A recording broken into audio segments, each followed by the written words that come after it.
काशी के सनातन को तोड़ रहे हैं, काशी की व्यवस्था को तोड़ रहे हैं जी। और आप काशी को ही आप बताइए कि आपको केवल और केवल हिंदू धर्म के मुख्य स्थलों पे ही क्यों डेवलपमेंट चाहिए? व्यापारिक केंद्र के रूप में प्रतिस्थापित करने की कोशिश हो रही है। 72,000 नाड़ियां जिस तरह से मनुष्य के शरीर में होती हैं, उसी प्रकार ऐसा माना जाता है कि 72,000 मंदिरों का निर्माण हुआ था उस काशी में। विध्वंस करने की कई बार कोशिश की, लेकिन फिर भी मराठाओं ने, अहिल्याबाई ने पुनर्निर्माण की कोशिश की। मतलब काशी इतिहास से भी पुराना है जी। और पुराणों से भी पुरातन है। काशी काशी है।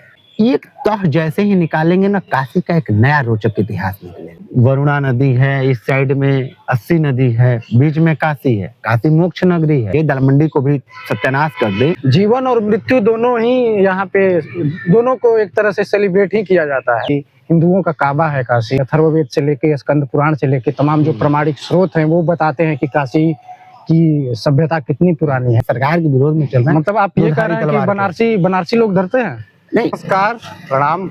मेरा नाम है सूरज कुमार तिवारी और अभी काशी में मणिकर्णिका घाट को लेकर काफ़ी चर्चा तेज है और लंबे समय से कई हजार करोड़ के प्रोजेक्ट जो है नरेंद्र मोदी जी द्वारा काशी में चलाए जा रहे हैं। उसी में से उसी प्रोजेक्ट का अगला हिस्सा जो है, अगला चरण जो है, हमें तमाम घाटों के सौंदर्यीकरण के रूप में उसे रीडेवलप करने के नज़रिए से हम देख रहे हैं। कई घाटों का पुनर्निर्माण किया जा रहा है। काशी कॉरिडोर के बाद अब घाटों पे नज़र है सरकार की, उसे एक बढ़िया टूरिस्ट डेस्टिनेशन के रूप में बदलने की।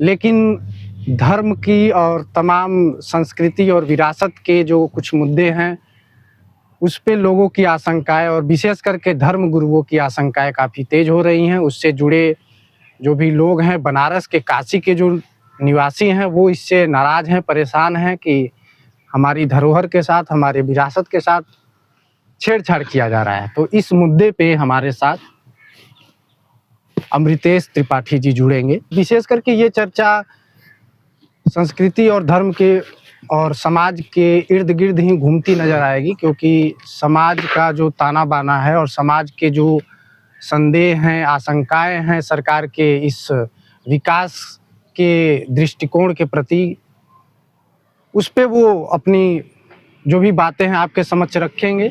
संघ इस मुद्दे से, सरकार की इस नीतियों से पूरी तरह सहमत है या संघ भी इसमें कुछ बदलाव देखना चाहता है। साथ हैं अमृतेश त्रिपाठी, हर हर महादेव के नारे के साथ, और फिर से आपके समक्ष एक विशेष मुद्दा काशी नगरी की बातें करेंगे। मणिकर्णिका घाट का मुद्दा तत्काल में चर्चा में है, आप सभी देख रहे हैं उसको, और काशी से ही रहने वाले हैं अमृतेश त्रिपाठी जी। बहुत ज़्यादा भूमिका न बनाते हुए सीधा उनके पास पहुंचेंगे। तमाम वहाँ की चीज़ों पे पैनी नज़र रखते हैं। वहाँ से पढ़े लिखे, वहीं पे पठन पाठन हुआ है, सारी चीज़ें हुई हैं और बहुत सारी चीज़ों को, वहाँ के एक एक गलियों को और वहाँ के इतिहास पे, वहाँ के जो तमाम छोटे छोटे गलियों, स्थलों का जो नामकरण है, उस पे भी ये आपको जानकारी देंगे, रोचक तथ्य जो शायद बहुत कम लोग बताते हैं। तो इसलिए भी आप बड़े ध्यान से सुनिएगा। बातें लंबी हो सकती हैं, लेकिन